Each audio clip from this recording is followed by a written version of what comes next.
Welcome. आज की हम इस वीडियो में देखेंगे फंक्शंस को। सी प्लस प्लस के अंदर फंक्शंस कैसे परफॉर्म किए जाते हैं। तो यार किसी भी प्रोग्रामिंग लैंग्वेज के अंदर ना फंक्शंस जो होते हैं वो बहुत ज़्यादा अहमियत रखते हैं, वो बहुत ज़्यादा इंपॉर्टेंट होते हैं। तो अगर फंक्शन की डेफिनेशन देखी जाए तो फंक्शन की जो डेफिनेशन है वो सादी ज़बान में, आसान ज़बान में वो ये है कि बड़े प्रोग्राम को छोटे छोटे हिस्सों या छोटे छोटे टुकड़ों में तकसीम कर दिया जाता है। ठीक है, लेट्स से अगर आप 1000 लाइन का प्रोग्राम लिख रहे हैं, ठीक है, आपका कोई प्रोजेक्ट है 1000 लाइन का, तो आप अगर एक ही प्रोग्राम लिखेंगे तो आपका वो जो प्रोग्राम होगा वो बहुत ज़्यादा कम्प्लेक्स हो जाएगा और आपको फिर वो समझ ही नहीं आएगी कि मैंने किया क्या। तो आप क्या करते हैं कि वो अगर 1000 लाइन का प्रोग्राम है तो उसके अंदर अगर 6 चीज़ें परफॉर्म हो रही हैं तो आप क्या करेंगे, 6 फंक्शन लगा देंगे अलग अलग से। ठीक है, जो कि जो फंक्शन भी होगा वो अलग से अपना एक काम करेगा। तो इससे बहुत ज़्यादा आसानी होती है और जो हमारी कम्प्लेक्सिटी है वो कम हो जाती है। तो देखो, अगर मैं यहाँ पर अगर आपको एग्जांपल से समझाऊँ तो यहाँ हमारे पास एक टेबल है। तो ये टेबल क्या है कि अभी तो ये देखो ये बिल्कुल बिल्ड है, ठीक है, ये बना हुआ है। तो अगर आपको इस तरह का टेबल बनाना हो तो आप सिंपल क्या करते हैं, आप पहले कुछ लकड़ी वगैरह इकट्ठी करते हैं, ठीक है, फिर उसकी जितनी टांगें चाहिए होती हैं, ठीक है, वो टांगें बनाते हैं जितनी भी उसकी चाहिए। ठीक है, यहाँ पर हमें 5 टांगें हैं यहाँ इसकी चाहिए। तो आप क्या करेंगे, सबसे पहले 5 इसकी टांगें बनाएंगे, फिर क्या करेंगे, इसका ये ऊपर वाला हिस्सा बनाएंगे। ठीक है, तो फिर उसके बाद क्या करेंगे कि ये वाली टांग इधर जोड़ देंगे, ये वाली टांग इधर जोड़ देंगे, ये वाली टांग इधर जोड़ देंगे और ये वाली इधर और सेंटर वाली ये यहाँ पे जोड़ देंगे। ठीक है, तो देखें ये छोटे छोटे से आपने टुकड़े जो इसके बनाए थे, इसके पार्ट्स बनाए थे, वो आपने जोड़ दिए और या जब आपने इन सबको जोड़ दिया तो क्या हुआ कि हमारे पास एक पूरा टेबल बन गया। ठीक है, तो फंक्शन भी ऐसा ही होता है। फंक्शन में हम क्या करते हैं, हम इसी तरह छोटे छोटे पार्ट्स को अलग अलग फंक्शंस में बनाते हैं और फिर क्या करते हैं, आपस में उनको जोड़ते हैं। ठीक है, तो जब जोड़ते हैं तो वो हमारे पास एक पूरा प्रोग्राम कहलाता है। तो ये कैसे होगा, चले हम अपने VS कोड के अंदर चलते हैं और वहाँ पे कोड करके देखेंगे। तो मैं अपने VS कोड के अंदर हूँ और यहाँ पर मैं क्या करूँगा, एक फ़ाइल बनाऊँगा और उसका नाम रखूँगा tut10.cpp। ठीक है, और मैं जल्दी से यहाँ पर क्या करूँगा, मेरी जो स्निपेट है बॉयलर प्लेट C++ की वो लगा दूँगा। सो मैं यहाँ पर आ गया हूँ। और अगर आपको ये नहीं पता कि ये बॉयलर प्लेट कैसी लगी है, स्निपेट कैसी लगी है, तो आप मेरी जो पीछे वाली वीडियोज़ हैं उनको फॉलो करें, प्लेलिस्ट को फॉलो करें। आई थिंक 3rd या 4th वीडियो में मैंने बता रखा है और अलग से वीडियो भी बनाई हुई है इसके ऊपर, स्निपेट के ऊपर, आप उसको भी फॉलो कर सकते हैं। सो जो स्ट्रक्चर है हमारा फंक्शंस का, ठीक है, वो मैं यहाँ पर लिख देता हूँ। Structure of functions. ठीक है, तो वो हमारा कैसा होगा, वो हमारे पास क्या है, सबसे पहले हमारे पास होती है रिटर्न टाइप। ठीक है, रिटर्न टाइप होती है किसी भी फंक्शन की। तो रिटर्न टाइप हमारे पास 2 टाइप्स की होती हैं, एक तो हमारे पास होती है इंट और एक होती है हमारे पास वॉइड।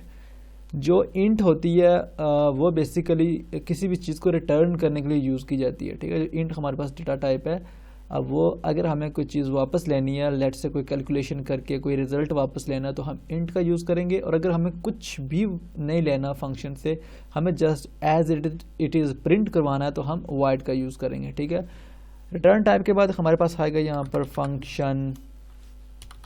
Function name. ठीक है, यहाँ पर आप कोई सा भी फंक्शन नाम दे सकते हैं, आपकी चॉइस है। और उसके बाद आएंगी हमारे पास पैरेंथेसिस, और पैरेंथेसिस के अंदर हमारे पास होती हैं आर्गुमेंट लिस्ट।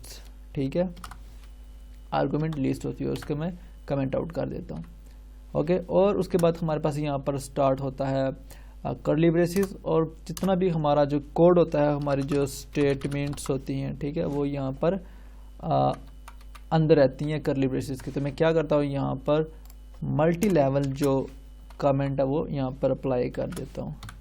ठीक है, सो ये था हमारे पास स्ट्रक्चर, जो फंक्शन का स्ट्रक्चर और या फिर डिक्लेरेशन है फंक्शन की। सो आगे मूव करते हैं। अच्छा, एक बात यहाँ पर बता दूँ कि जो हम फंक्शन को डिक्लेयर करते हैं वो हम मेन के बाहर डिक्लेयर करते हैं। ठीक है, ये मेन एक खुद फंक्शन है। ठीक है, ये मेन फंक्शन C++ का ये खुद एक फंक्शन है। सो हम मेन के अंदर फंक्शन को डिक्लेयर नहीं कर सकते और ना ही यहाँ वहाँ पर हम उसको डिफाइन कर सकते। सो जैसा मैंने बताया कि हमारे पास सबसे पहले होती है रिटर्न टाइप। तो मैं यहाँ पर वाइड ले रहा हूँ, मुझे कुछ भी फ़िलहाल के लिए प्रिंट या रिटर्न नहीं लेनी फंक्शन से कोई चीज़। और उसके बाद मैं यहाँ पर फंक्शन का नाम लिखूँगा और फंक्शन का नाम मैं सिंपल रख देता हूँ डिस्प्ले। ठीक है, ये मेरा डिस्प्ले का फंक्शन है। ठीक है, ओके। और ये कोई भी आर्गूमेंट नहीं ले रहा, बिल्कुल ज़ीरो आर्गूमेंट है। और यहाँ पर मैं सिंपल अगर लिखूँ cout less than this is a function. ठीक है, मैंने सिंपल क्या किया, एक फंक्शन बनाया। ठीक है, वाइड फंक्शन, और ये कोई भी हमें वैल्यूज रिटर्न नहीं करेगा। और मेन में आने के बाद मैं क्या करूँगा, इस फंक्शन को सिंपल कॉल करूँगा। कॉल करने के लिए मैं क्या करूँगा, सिर्फ फंक्शन का नाम लिखूँगा। ठीक है, और सेमी कॉलन लगा के प्रोग्राम को सेव करके रन करूँगा। तो ये क्या करेगा, ये जो फंक्शन है ये यहाँ पर कॉल हो जाएगा और जो भी वैल्यू उस फंक्शन के अंदर है वो हमें प्रिंट करके दे देगा। ठीक है, और यहाँ पर आप देखें दिस इज़ अ फंक्शन। ठीक है, तो ये होता है हमारे पास वाइड फंक्शन। सो अब मैं आपको यहाँ पर बताता हूँ कि अगर मैं यहाँ पर क्या करता हूँ, यहाँ पर मैं लिख देता हूँ पैरामीटरलेस। ठीक है, पैरामीटरलेस फंक्शन, ये हमारा पैरामीटरलेस फंक्शन था। अब मैं क्या करता हूँ, एक पैरामीटर वाला फंक्शन बनाता हूँ ताकि आपको समझ लग जाए कि ये चीज़ें काम कैसे करती हैं। सो ये हमारे पास एक वाइड फंक्शन है और इस वाइड फंक्शन के अंदर ये क्या कर रहा है, एक इंट हमारे पास आर्गुमेंट ले रहा है, मतलब एक वेरिएबल ले रहा है और उसकी डेटा टाइप इंट है और उस वेरिएबल का नाम a है। ठीक है, मैंने एक वेरिएबल पास करा दिया इस फंक्शन को। अब मैं जब इस फंक्शन को कॉल करूँगा तो अब चूंकि मैंने इसको एक वेरिएबल पास करवाया है तो उसको मैं वैल्यू यहाँ पर असाइन करूँगा। तो यहाँ पर मान लो मैं 20 यहाँ पर देता हूँ। ठीक है, तो अब क्या होगा, 20 देने के बाद मैं इसको रन करूं तो यहाँ पर मुझे ये जो इस 20 वैल्यू है a की वो मुझे यहाँ प्रिंट करके नहीं देगा। अब क्यों नहीं देगा, सिर्फ इसने दिस इज फंक्शन को प्रिंट किया। वो इसलिए नहीं दिया चूँकि हमने जो ये यहाँ पर आर्गूमेंट दिया है उसको वैल्यू भी पास करवाई है लेकिन हमने इसको प्रिंट नहीं किया। ठीक है, तो मैं इसको प्रिंट कैसे करूँगा, मैं या तो इसी लाइन के अंदर ही क्या करूँगा, इसको कॉल कर दूँगा या फिर किसी अलग सी आउट के अंदर इसको सी आउट करवा दूंगा। ठीक है, तो मैं इसी के आगे वही वेरिएबल लिख रहा हूँ और अब रन करूँ तो अब मुझे क्या करेगा, ये इस लाइन के बाद मुझे इसकी वैल्यू दे देगा। और ये देखें यहाँ पर दिस इज फंक्शन 20।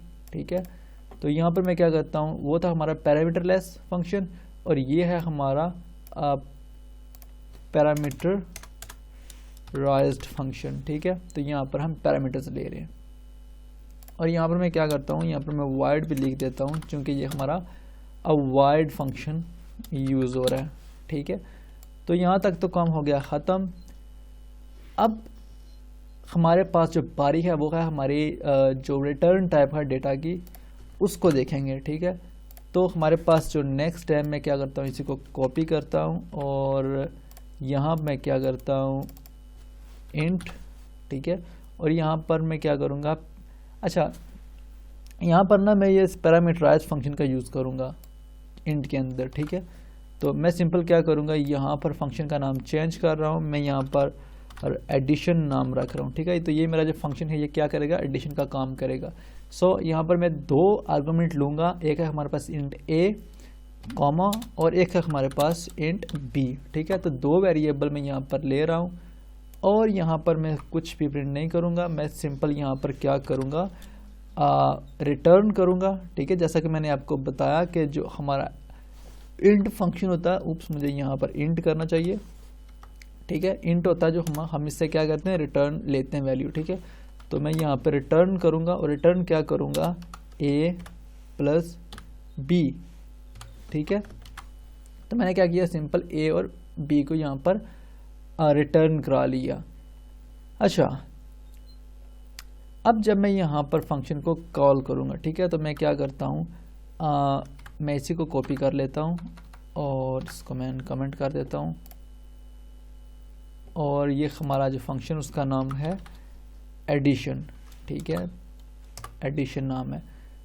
सो अब हमारे पास यहाँ पर 2 आर्गूमेंट हैं, ठीक है। कितने आर्गूमेंट हैं? 2 आर्गूमेंट हैं।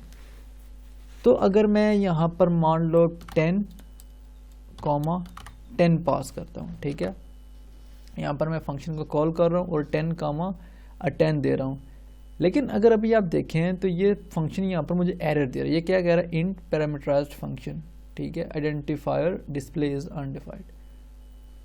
तो यहाँ पर कहाँ पर है हमारा? कोई नहीं, आई थिंक वो जो पहले वाला प्रोग्राम था वो सेव नहीं किया, शायद उस वजह से वो एरर आ रहा है। सो यहाँ पर हमारा जो प्रोग्राम था वो रन हो गया और हमें कोई आउटपुट नहीं मिली। आउटपुट इसलिए नहीं मिली क्योंकि हमने इसके अंदर पैरामीटर भेज दिए हैं, ठीक है। हमने क्या किया? पैरामीटर तो भेज दिए, लेकिन डिस्प्ले यहाँ पर हम कैसे करेंगे, ठीक है। तो यहाँ पर क्या करेंगे कि हम फंक्शन से पहले सी आउट का यूज़ करेंगे, ठीक है। जब हम डिफ़ॉल्ट यूज़ कर रहे थे पैरामीटर के बगैर तो तब था हमारा काम बन रहा था, लेकिन जब हम यूज़ कर रहे हैं पैरामीटर के साथ तब हमारा काम नहीं बन रहा। तो हम क्या करेंगे? सी आउट का यूज़ करेंगे और फिर देखो हमने जो भी उसको आर्गूमेंट पास किए तो उसने क्या किया, हमें जो भी हमने वहाँ पर फंक्शन बनाया था, फंक्शन के अंदर जो भी हमने काम करवाया एडिशन का, तो उसने हमें यहाँ पर एडिशन करके दे दी 2 नंबर्स की, ठीक है। तो मान लो मैं अगर यहाँ पर 50 और 10 यहाँ पर मैं पास करवाता, प्रोग्राम को रन करता, तो ये मुझे यहाँ पर 60 आंसर देता, जो कि डेफिनेटली से देना चाहिए, ठीक है। तो यहाँ पर मुझे 60 मिल गया। तो ये था हमारे पास रिटर्न टाइप इंट के साथ एडिशन का फंक्शन। इस तरह आप मतलब कोई भी काम कर सकते हैं, ठीक है। मान लो जैसे मेरे पास ये एक एडिशन का फंक्शन है, ओके। तो अच्छा, यहाँ पर एक चीज़ और, यहाँ पर आप ऐसे भी कर सकते हैं कि यहाँ पर आप इंट आप x ले लें एक वेरिएबल, उसकी वैल्यू आप 20 रख दें, ठीक है। इसी के साथ साथ आप एक y ले लें और उसकी वैल्यू भी 20 रख दें। तो यहाँ पर आप ये ना बेच के वेरिएबल को बेच सकते हैं, ठीक है, x y। आप शायद समझ रहे हैं मैं क्या कह रहा हूँ। ये जो वेरिएबल हैं ये हम भेज रहे हैं इस फंक्शन में, इस फंक्शन को पास कर रहे हैं। ये x और y यहाँ पर जाएंगे, x a के साथ रिप्लेस हो जाएगा और y जो है वो b के साथ रिप्लेस हो जाएगा, ठीक है।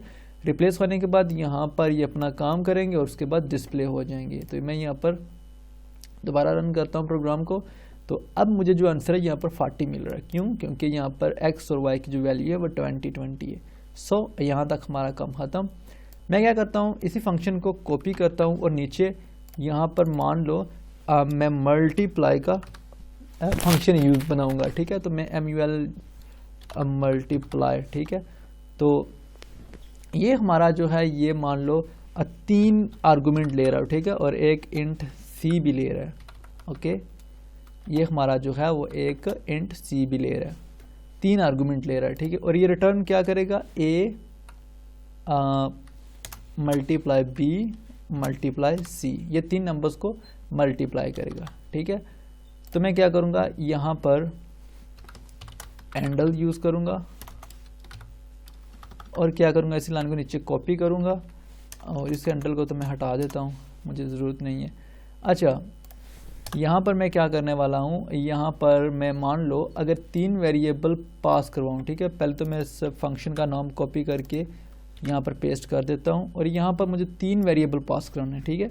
तो मान लो मैं 3 3 3, ठीक है, या 3 और 2, ये मैं 3 वेरिएबल या 3 जो वैल्यूज़ हैं यहाँ पर मैं पास करवाता हूँ और क्या करता हूँ, यहाँ पर फंक्शन प्रोग्राम को रन करता हूँ। तो ये क्या करेगा, जो मेरा पहला फंक्शन है वो कॉल होगा और उसका आंसर 40 आया, ठीक है, जो उसने एडिशन वाला काम किया। उसके बाद जो सेकंड फंक्शन जैसे जूँ ही कॉल हुआ तो क्या हुआ कि उसने 3 a के साथ रिप्लेस कर दिया, फिर 3 को b के साथ। अच्छा, याद रखें ये सीक्वेंस में होता है, जैसे ही वहाँ पर सीक्वेंस ABC, यहाँ पर भी आप वैसे सीक्वेंस में वैल्यूज़ देंगे, ठीक है। तो 3 मल्टीप्लाई बाई 3 9 और 9 मल्टीप्लाई बाई 2 18, ठीक है। तो इसने हमें रिटर्न 18 कर दिया। तो ये था हमारे पास फंक्शंस, ओके। तो यहाँ पर एक चीज़ मैं आपको और बता दूँ जो आई थिंक बतानी भी चाहिए, या नहीं, I think in next video में बताऊंगा क्योंकि ये वीडियो फिर थोड़ी डिफ़िकल्ट हो जाएगी। सो इसी के साथ इजाज़त, I will see you in the next video.